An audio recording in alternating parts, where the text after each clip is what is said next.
Hello, everyone. I'm Lauren Albandia, and I am the owner and coordinator of NORWAC, the Northwest Astrological Conference. And I'm here today with Melanie Reinhart.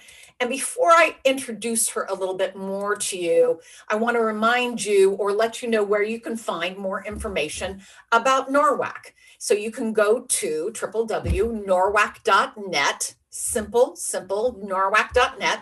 You'll find the schedule, you'll find the speakers, you'll find available there a registration button to register. You can order audio. So there's lots to do there. And be reminded that the rates will go up at the end of April. So you want to register early to get in on that. So Melanie is a patron of the Faculty of Astrological Studies and a prize-winning diploma holder. And since 1959, astrology has been central to her life, and she has been a professional astrologer since 1975, offering personal consultations, writings, and teachings in the UK and internationally. She's known for her research on new celestial objects, especially the centaurs. She has a list of fabulous books, folks, that you'll really want to get. So her books include Chiron and the Healing Journey, a well-known book, Saturn, Chiron, and the Centaurs, Incarnation, and then she has Saturn, Time, Heritage, and Substance, and one last book, Chiron, Pholus, and Nessus, To the Edge and Beyond. And Melanie has a special interest in the contemplative dimension of astrology, and you can contact her through her website, melaniereinhart.com. Thank you, Melanie, for taking time out of your day. I know it's evening there for you. It's morning here for me.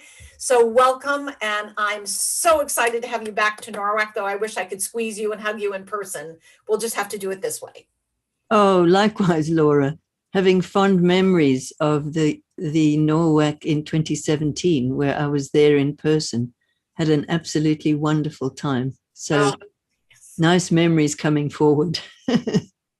Fabulous. So Melanie is presenting several lectures and a workshop. So let's actually talk about the workshop first, because it's happening Friday, May 28th. That's Friday, May 28th. Now it starts at 9 a.m. Pacific Daylight Time. And so that pre-conference is called You, Me, and the Water Bearer. Tell us more about that, Melanie. What is that about? Well, I'm sure everybody knows that the water bearer constellation is Aquarius. And probably since the musical Hair in the late 60s, early 70s, the whole world knows that this is the dawning of the age of Aquarius, right? Even people who don't even realize that that comes from astrology, right? So everybody knows that. Right. But I was totally fascinated in Nick Campion's marvelous book, World Horoscopes. There's a fantastic section in there, which in a wonderfully astrologically nerdy way, he goes through all of the assessments or opinions about when the age of Aquarius is due to start. So I won't bore you with all of the details about who said what and why and all that. It's all in the book. But the overall span is 1,788 years. So the first proposition was somewhere in the 1700s. It goes all the way through to 3,350 or something like that, mind-boggling. So we can safely say we're in the middle of the transition. But what I've been noticing, for the last 2 decades or so, all the outer planets, Pluto about to complete that, have been through the sign of Aquarius, plus a few centaurs. And I just get this image of water bearer and maybe a pond. And this is all upside down and backwards, but never mind. So the water bearer is emerging out of the pond, but covered in mud and weeds and looking kind of sorry. That being an image that describes to me the numerous kind of, let's call them shadow manifestations of the sign of Aquarius, and I'm fascinated by that. So I've been working a lot on this sign. And, you know, in the esoteric astrology of Alice Bailey, it's Jupiter who is the ruler of Aquarius. And wow, when you put the three rulers together, traditionally Saturn, modern Uranus, and esoteric Jupiter, there is so much to play with there, really. So I've been endlessly working those themes, and they are so revealing. And so you're going to present your theory in terms of your view of, from that, looking at those planets, the modern, traditional, and esoteric rulers. How will someone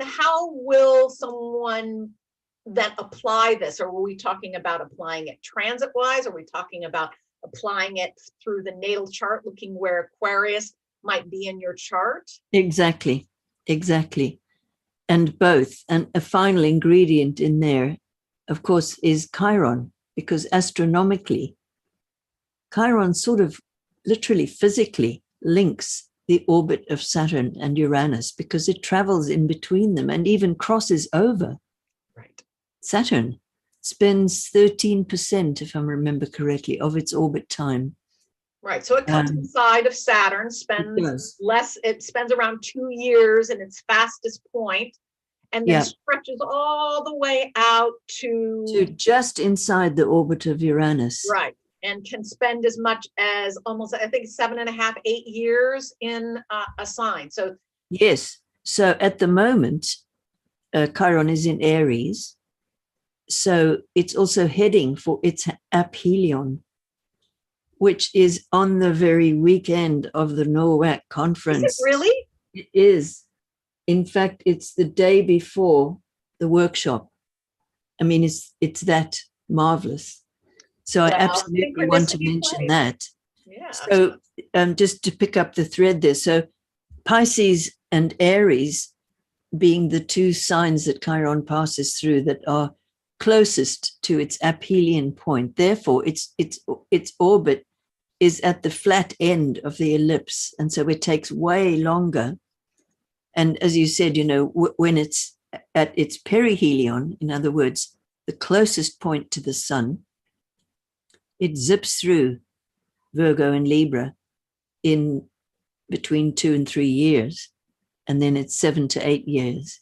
So in other words, at perihelion, the orbit is more like Saturn. And then when it's out at aphelion, which is where it is now, it spends about 7 to 8 years in its respective signs. So that's where we are now. And I have some material on that I'm really excited about. All right. So that's going to be Friday, May 28th, as I remind everyone, 9 a.m. Pacific Daylight Time. On Saturday, at 10:45 a.m. Pacific Daylight Time, you're doing a talk called, and I love this, it's just called the Moon Talk, Comfort in Chaos. Yeah. Do you know, I love the moon, and I love talking about the moon or focusing in on the moon, because, you know, really, we live on a binary system. It's the Earth and the moon. It's a binary system. And, you know, way back in the medieval cosmology, the Earth was referred to as the sublunary realm, which is to say that they had a very deep understanding of just how connected the moon and everything about the moon, how connected that is with our life on Earth in the very nitty-gritty, ordinary way, as well as being, you know, a celestial body whose light we look to in the night, which in itself is just a fantastic symbol. So it's the only nocturnal body that we can see whose light is strong enough to actually cast a shadow. It's that dynamic, you know. And there's so many things about the cycle of the moon that I've noticed again and again, you know, in doing readings for people. If the chart is very lunar by its nature, in other words, maybe Cancer rising or Sun in Cancer or a stellium in Cancer or aspects to the moon, etc., usually I assume that the person has a natural affinity with the moon.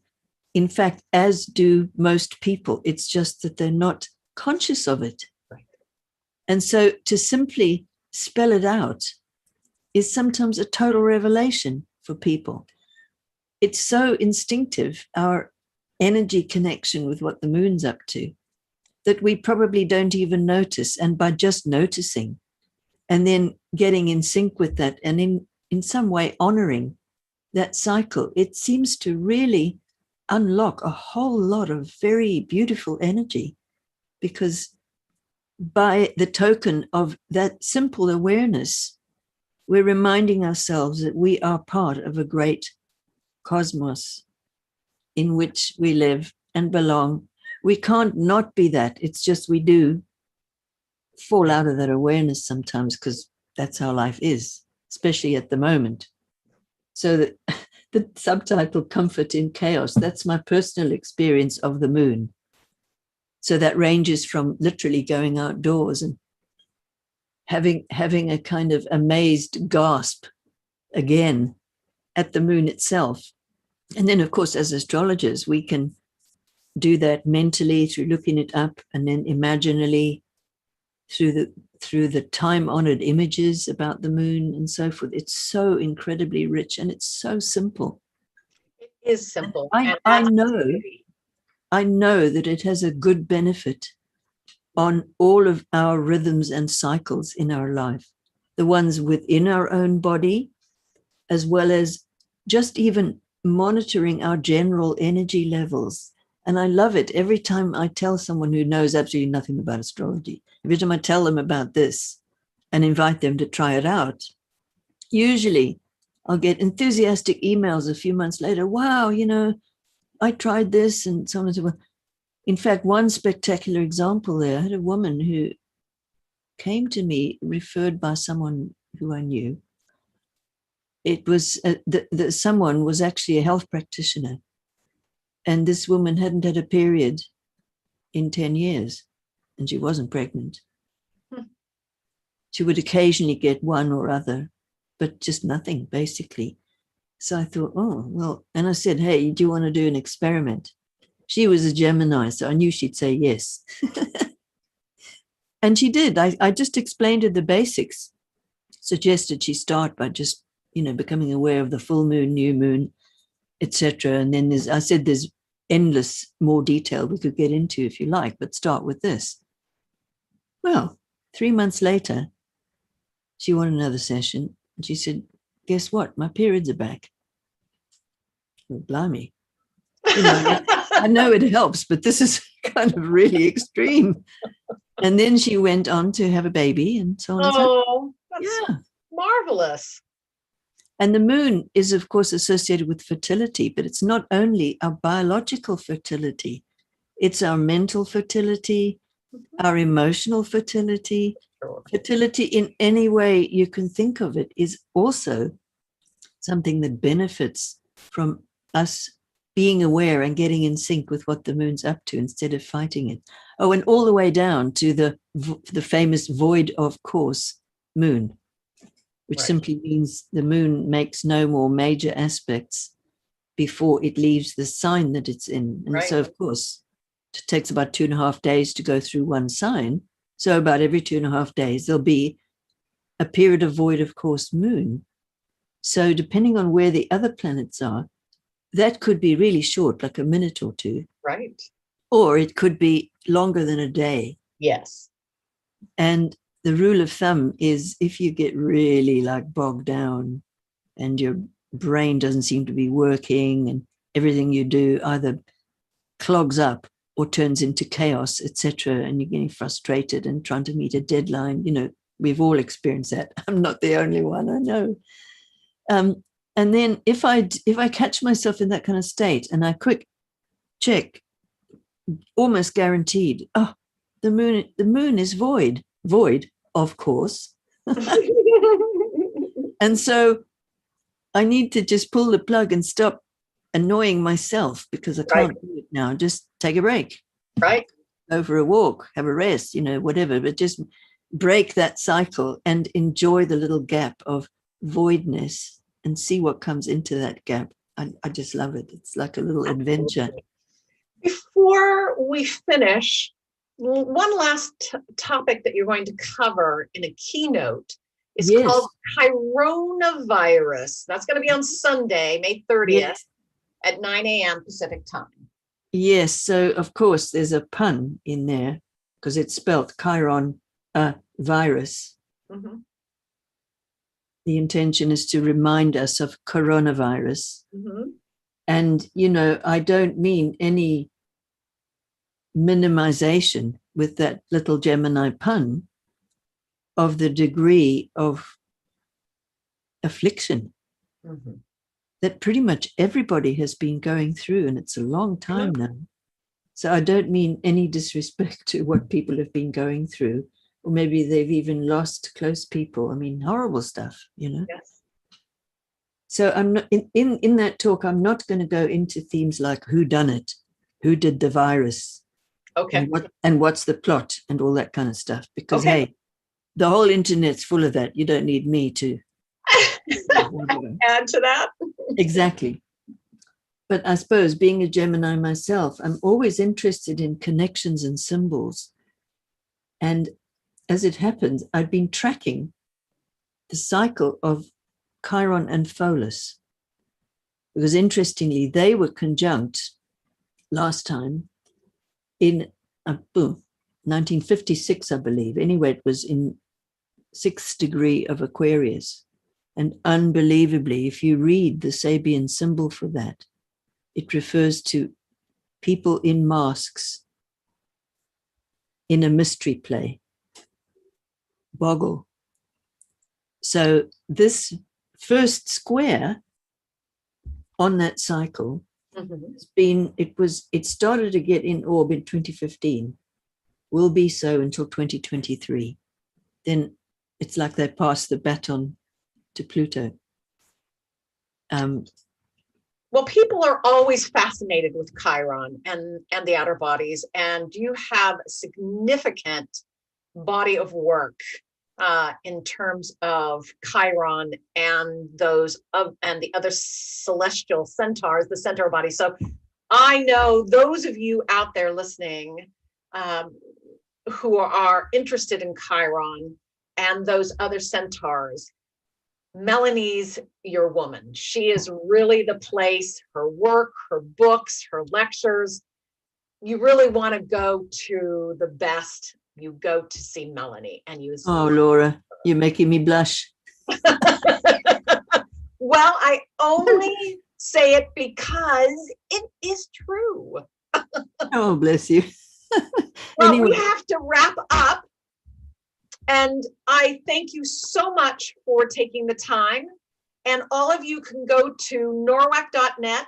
You can find all the descriptions about Melanie's lectures and all the other speakers and their lectures. And of course, you can register. And you want to save a little bit of money, then you'll register before the end of April. And until next time,